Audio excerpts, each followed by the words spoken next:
Hi, everybody. Welcome to the QB School. I am JT O'Sullivan. Today, Sam Darnold, Vikings, rolling on the road, locked in for this one. Let's get it going. Welcome to the QB School.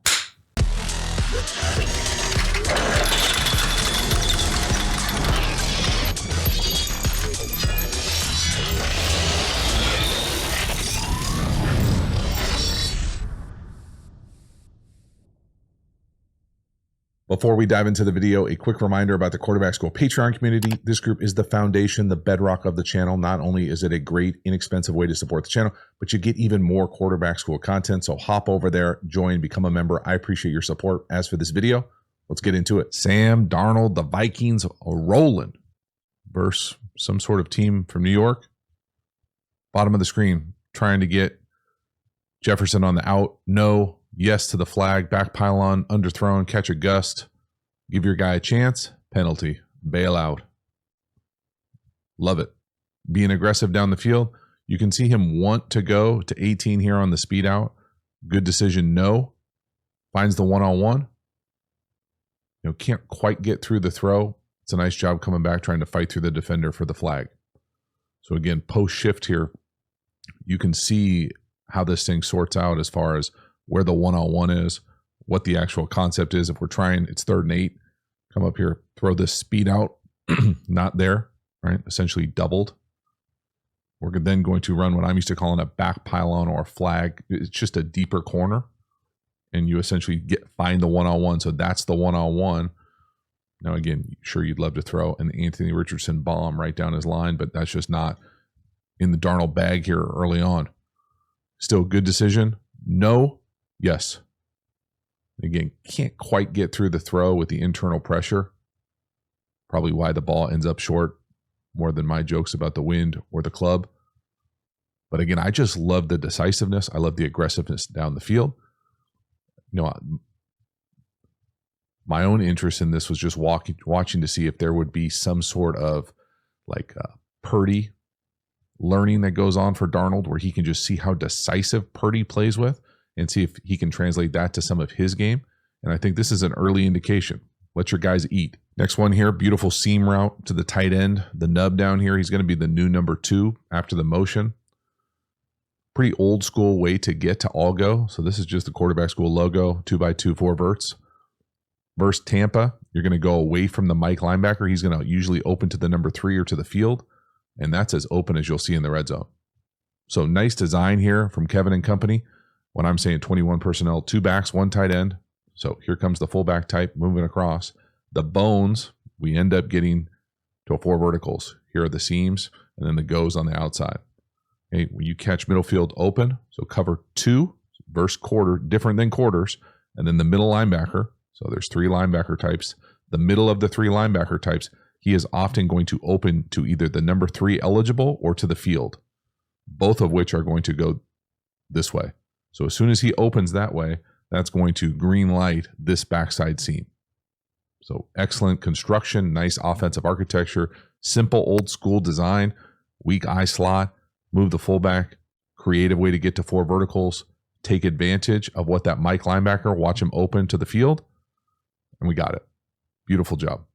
If it wasn't there, you could either rip the outside one, which I wouldn't recommend, down to the check down. Just a really well-designed, nice execution. That's a big chunk down as you get into the tight red area. Hitch, ball out. Right up on him, outstanding. Let's go. Next one here, backed up, 2nd and 9, balls on the 2. We're going to fake it to him, throw it to him. This is the old double flat naked play. So naked keeper, you can see we've got multiple flats. You got Addison coming across on the slide or sneak flat. From our left to right, you're going to fake it to the back, throw it to the back. It's essentially a run play. It really is. It puts a lot of stress on the edge of a defense. You see a lot of teams do this. Every time I see it, I almost always say I prefer a 2-hand ball fake here to keep your right hand on the ball. So that's the first flat. The second flat, this little slide or sneak flat, comes across here. That's usually 2. Now the bummer part here is you can either have the tight end stay in a block, or I think most people would have them on the over. Then again, if it's in a condensed split like this, you're almost always going to get a corner. So again, safe call, backed up, move the launch point, get away from that inside of that defensive line. Right on him. You can see here we got the over on the backside. We got the slide or sneak flat. Got lots of good options. And again, that's not a difficult throw. Going to your right, nice, easy flat. Again, just ball handling wise, I'm in the super minority here, but keep the ball in both hands. Fake it to him so you keep the ball right on your laces. Right on him. Nice little chunk when you're backed up. Next one here, 2nd and long again. This time we're going to hit the number 1 down here to the bottom, Justin Jefferson on the switch corner or switch flag. It is a beautiful throw. It's a nice route. It is a dot of a throw. This is Sam Darnold at his best. Locked in, 2 hitches, drive it, put it right on him. That's an outstanding throw. Now, I love a good switch release. Watch the 1 and the 2 at the bottom. So that little movement right there, to me, is what I'm used to calling a switch release. So just because you line up out here, normally if you stay here, it's kind of hard to run a corner. You'll see it sometimes like more like a circus. But this little switch release right here, to me, puts stress on these defenders. So now once we go up here, he's still got us leveraged. But this guy's so damn good, it doesn't matter. So he's inside leverage. He thinks he's got help to the post. He just outruns the coverage to the back pylon or to the flag. And again, it's a perfect throw. That's what makes this thing roll right here. If it wasn't there, you can see down here to the bottom, you got that little loop of return as the first level underneath throw. So an excellent job by Darnold trusting Justin Jefferson to do just basically be Justin Jefferson. Just run right by him. And again, you can see the space. Right here, there's nothing about this that says this should be there. He just runs right by 3. See ya. And Sam throws a perfect dot right on him. That's an outstanding football play. That's a very special wide receiver, and that is an excellent throw. You can see the arm talent here. I like the decisiveness, give us a chance, and throw a dot. Next one here, 2nd and 4. We're going to go comebacks on both sides. Double or both comebacks. We're going to work up top. We get a little A, lowercase a, I'd say. 5 hitch, let it rip right up on his face. Drive the ball outside the numbers. Really well done. Fortunate that he picks up top because JJ slips on the left. Hitch, throw. And again, you want to play quarterback in the league? A little game on the left side. You're going to get blasted here. 5, hitch, throw, big shot. Stand in there, stare down the barrel, deliver a strike. So I'll pause this thing at the top. 5 step from gun, 1, 2, 3, 4, 5. Hitch, throw. Again, he's throwing it right there. And you can see the route up top. Both comebacks haven't come out of the break yet. In my mind, really overall philosophical football, you catch middle field closed, a post safety back here. If you have the capacity, anything you want, outbreaking should be there. So comeback, hinge, stop, whatever you want. That those defenders are going to be probably leveraging you, anticipating you working inside. They've got their rear to the sideline. Whatever you want, outbreaking. Whoop, there it is. Nice job at the very top of that route. Watch the route up top. Watch him carve that thing down back towards the ball. Well done. You can see it keeps watch the relationship between the wide receiver Addison and the corner. See how the space stays the same? The corner isn't able to close the space because Addison comes back to the ball. And is played with nice anticipation. That's an excellent rep. It really is. Sam looks good here. Like he's driving the ball down the field. We're being aggressive. He looks decisive. The ball's coming out on time. Hitch, throw, take a big shot. That's a nice chunk. Let's roll. Next one here. Another great hookup up top outside the numbers. This time we're going to get to Addison again on what I'm going to call this a deep-ish out, almost like a bench, like a 15 out versus more what I think of traditionally as like a speed out, more 10 to 12. Now, there are some subtle stem movements that are really art from 3 here on the right. It essentially plays out like man to the right. It's a nice job from Sam. 1, 2, 3, hitch out. Again, the ball location right up on his face. Super catchable. The things I'm talking about when I talk about subtle stems here, and again, not wide receiver school, but I want you to appreciate the art here. He really like leans a little outside, then leans a little inside, and what that does is it makes this guy think, oh, he's going to the post here. I've got to protect the middle of the field because there's really nobody in the middle of the field to help him. Then when he does that, then he's able to roll this thing out and there's nobody there. And again, talk a lot about, if the corner's got his rear to the sideline. So rear facing that way, you can do anything you want going out as long as you're on time. So watch this kind of like subtle stem. It's not a straight line. Like it doesn't look like an installed drawing. This is art where he's kind of leaning the technique of what he's doing out, in, around. So it almost ends up being like a triple deke, and it might just be because that defender kind of runs into a space. But again, I just love the separation that Addison is able to play with at the top of these routes. 1, 2, 3, tight hitch, let it rip. Beautiful job. Again, anticipation-wise, when's he let it go? You know, lowercase a, right? He's throwing it before Addison comes out of the break. Again, I really like the timing, the decisiveness. You know, if you squinted, it has some pretty vibes here. It really does. I'm not going to keep saying that every single Darnold video, but just early on, when you look about things that carried, what he learned, the decisiveness, the anticipation, it looks really good. Next one here, 3rd and 8. So we're going to end up hitting the number 3 up top, literally on the shallow. You know, it's one of those things where you wouldn't be shocked if you got in the end zone there. You know, I still have kind of bad flashbacks to Vikings quarterbacks throwing underneath the sticks. I understand you're not always going to throw past the sticks here. What I don't necessarily think it's a bad decision. I do think it's worth just watching the craft of 18. So 18 is the bottom wide receiver. Watch him run up and work the back line. So the little move in, he's going to win. And again, it's one of those things where when you play, and I got to play with a handful of what I would consider like world-class freaks. World-class freaks win. Meaning that when he runs up here to the back line, this corner has got him leverage. And really, they're in and outing this guy. So they've got him both ways. He's still going to win. So if you were to throw this to the back pylon, and it's one of those things as a quarterback, you can't necessarily say, hey, I'm going to rely on you to just always win. But it is, yeah, I'm telling you, it is worth banking that when it matters most, this dude wins. And so, sure, could you put it on the back pylon? Yeah. Is this a bad decision from Sam? I don't think so. Even though it doesn't look like it gets the first. Oh my God. The wiggle, the craft. These dudes look really good on the perimeter.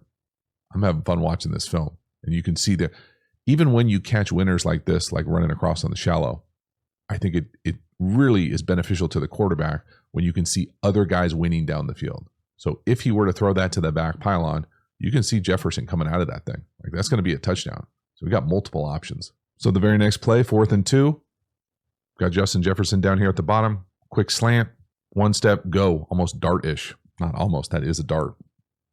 Just beat him with pure speed. Nice ball, nice decision.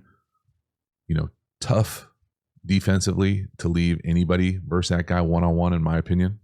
It's just I think it's magnified when you get the craft of the formation effing the defense here. When I say that, I just mean when we're getting a fast 4 here, all it does is take this safety out of that kind of area that we're trying to work. So man, he's going to run with him. It's going to create a massive void in here. The only thing that would ever take this away is if one of these guys drops out of here.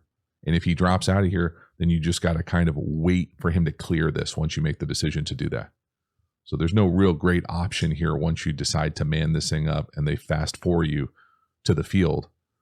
You can see the one-on-one right on him. Excellent throw, handoff of a throw. Nice job bodying him up. Again, normally I would say, hey, that's not my favorite stem in the world. But when he's that sudden, it doesn't matter. Like he wins 1 step. The guy's terrified, both directions, win, put it on him. Nice throw from Sam as well.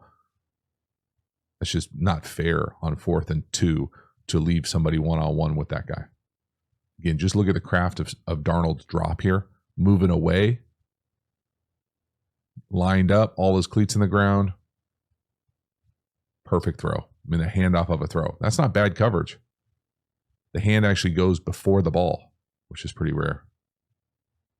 Whoop. Touchdown. Beautiful. Next one here. Got a little sloppy here in the middle part of this game. I felt like the ball could have come out if he's working up top. You know, I think the tight end is pretty wide open. I think maybe you get all the way back to literally number 4 there on the backside as well. What you don't want to end up doing is kind of this like panic late down the middle of the field.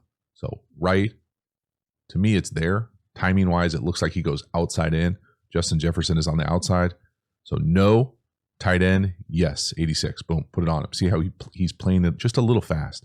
So he's off the tight end before he really turns around. So just the timing of that thing, give it a little timing, understand the rhythm of the play, and then be real careful doing that late down the middle of the field. So again, we don't have to be in the install to know that it sure looks like he goes 1, 2, 3, 4. And I'm saying this is where the ball should go originally. If you don't like it and you work the full field progression, probably here. You know, we haven't seen Sam Darnold, in my opinion, make a lot of full field progressions consistently, but that would, again, would be a Purdy characteristic that you would hope would carry over. So no, no, yes. You can see that you throw that thing right on the top of the Giants text there, but you just can't have that like panic late potential disaster in the middle of the field. And it's there on time. Just play it out. And he just looks like, I love the catch one step in quick game, one step, but then just read it outside in. Don't skip over the tight end. So we skip over the tight end. We skip over number 4. We lay down the middle, and we're fortunate right there. Halftime, you dig the channel and you haven't already, please like, subscribe, hit the bell, get the notifications. I sincerely appreciate it. Thank you so much for supporting the channel. It means a lot to me that you subscribe, so thank you. Again, the Quarterback School Patreon community, you know about it. Join, become a member, get even more Quarterback School content. We also have Quarterback School courses. Now, these courses are the premium content available through the channel. These are deep, deep dives on my favorite football topics. We have courses on RPOs, tempos, pass protection. The best-selling course is how to beat every coverage. We even have an entire offense available for you. So hop over there and enroll. You can check out the courses at the new Quarterback School website, theqbschool.com. Get over there, ask me anything, a really fun, interactive way to dive into the library of content that is available for you. And then finally, make sure to follow me across social media platforms. I appreciate your support. As for this video, let's get back to it. Next one here, touchdown pass. We're going to throw it to the slot on what I'm used to calling a bluff wheel. So post bluff wheel, use Jefferson as a decoy. Nice job from Darnold. Flip. It looks like it's a little underthrown. Can't quite get through the throw, but that's beautiful design. Nice play call. So again, Jefferson in the backfield, it certainly could, should, and probably deservingly should be a penalty on Jefferson with that Canadian motion he does. The reason you don't see that penalty called a lot, watch his arc. So he's going towards the line of scrimmage here. The reason you don't see this penalty called often, in my opinion, is normally you want to go fast in like a straight line here. When you start doing these like crazy downhill arcs like this, the reason you don't see that penalty called is because the referee is right here. So he's not looking down the line, where normally if you're running down the line of scrimmage and you do that, it's easy to see for this guy. But because of the kind of sight line here of the motion, it's harder for them to see from the line of scrimmage. So that's the first part. Should be a penalty, okay? Not a penalty. Here's the post. Here's where the touchdown is on the bluff wheel. Bluff, like you're going to block for that bubble or swing, and then we're up the field. It's a beautiful kind of double move. You see teams run this at every level. You go to your local high school, you're going to see this play. Pump, and again, I just like the like added layer of decoration here, because you put the best receiver in the league essentially in the backfield as a decoy. Pump, got him, beautiful. And then again, if it wasn't there, just take a peek at the tight end. I mean, check down, delay, walk in. So we got options all over the place. We got all sorts of space in that defensive backfield for the Giants, and the Vikings just continue to exploit it. Being aggressive down the field, combined with really nice play calling. Simple stuff. Sam's able to execute. And again, we're taking an L right in our lap, right? The right guard, L. Can't get through the throw. Stand in there. Look at the torque. All those cleats in the ground. Great rotation. No fear. Can't get through the throw.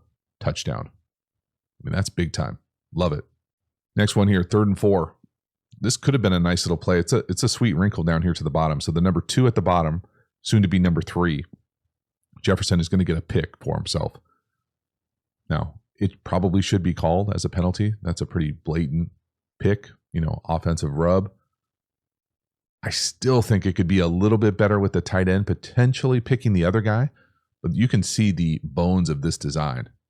Again, decisive, finding creative ways to get that guy the ball. I thought it was a pretty nice defensive adjustment, if I'm going to be honest, because I think the new number 2, watch how they sort this out defensively. So they're playing man right here. So you press the bunch, and then they're playing man right here. Well, when we get this movement, so we move now, he becomes the number 1, he's the 2, he's the 3. They continue to lock the point or lock the guy on the line of scrimmage, but these guys bump over. So now he takes the number 2, he takes the number 1. This is what motion does to a defense. So you got to be really explicit in your communication. We get a straight up pick right here, rub. The guy who was guarding number 2, though, he then falls off into Justin Jefferson's kind of inside fade rub route. So really nice kind of recovery from the Giants defensively, talking about all the space we've had in the back end. You know, they do a nice job of sorting this thing out right here. And I think that's just a reactionary play. But again, that's a pretty brutal, straight up just pick right at the line of scrimmage. Get off me. You got to make it a little bit more subtle than that. Maybe pick an edge and flipper him. Don't run right through his soul. So nice recovery. But again, you can see and appreciate the design, the offensive architecture, the different ways that they're trying to manufacture chunk opportunities and Justin Jefferson to do Justin Jefferson things down the field. And Sam's being super decisive. Just don't hook that one up. Next one here, interception. This is a bummer. And we're going to get internal push here. It's going to look like it runs into Darnold as he's throwing this thing. Turns into a hand grenade, fair catch in the middle of the field.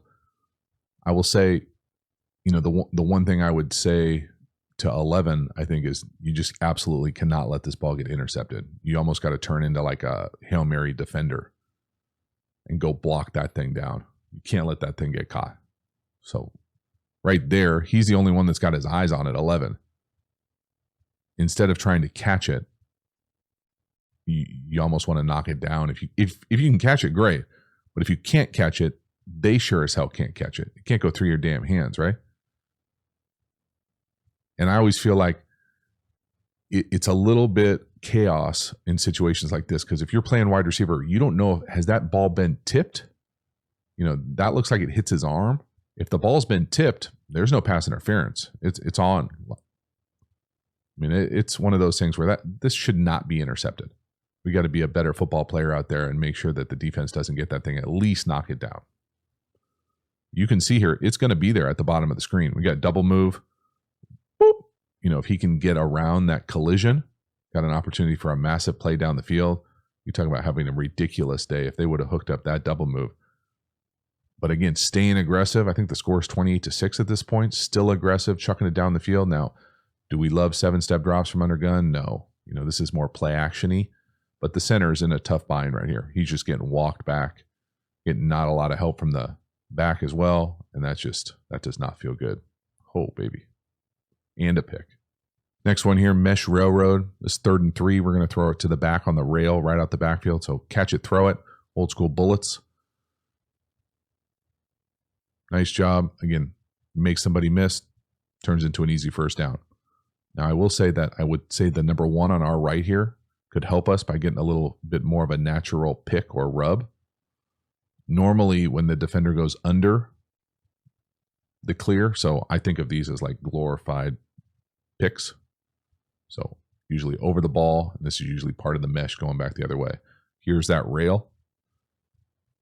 What I'm saying here is the number 1 could look for this collision or accidentally on purpose run into him, make his life a little bit easier than just going straight downhill like this. And I'm saying normally if he goes under, you want to throw this ball down the field. If he goes bubbles over, normally you want to put it right on him as fast as you can. So that's kind of the read mesh element of this kind of railroad. Shouldn't have used the term mesh there. Mesh is more of the route over the ball. But you can see here that certainly he's not looking for a collision down here at the bottom, the number 1 receiver. He's trying to run his route. Nice job. Making a miss, get a first down. Again, nice execution on 3rd down. I thought the 3rd down plan was pretty outstanding for the Vikings. Nice execution right here. Again, Sam super decisive. Put it on him. Let his guys eat in space. Last one here. Again, we don't hook up this 3rd and 4, but I still think it's a pretty nice plan. We're essentially going to call what I'm used to calling like sticks routes. So everybody run up, run a little bit past the sticks, usually work this thing inside out. You can really see kind of the internal pressure that the Vikings were dealing with all day. Not easy to play quarterback when you're getting the guys walked in and kind of beating double team on the right with the center and the right guard.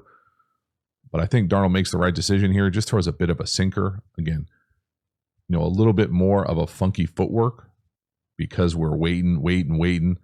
I don't necessarily know if we want to be moving back like this. What is that? 3 or 4 shuffles back. Hitch. Got someone right in our lap. And again, could he catch that ball? Sure. Does he expect to catch that ball? Probably. Could we give him a better throw? Absolutely.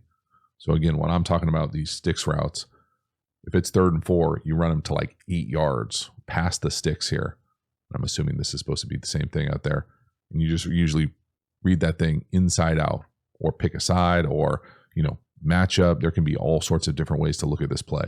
But this is certainly there. I would argue maybe we could put it on him a little bit faster. But again, I get it. If you can't see it, you're moving backwards. And look at that chart. Look at that bull there from the shade on the center. Oh my goodness. It's there. It's just a little late. One of the few plays where I felt like didn't play it maybe quite as well as he could. Again, to me, maybe he thinks that underneath guy is going to take it. The guy who's standing on the York, who doesn't move. It looks like he's camouflaged.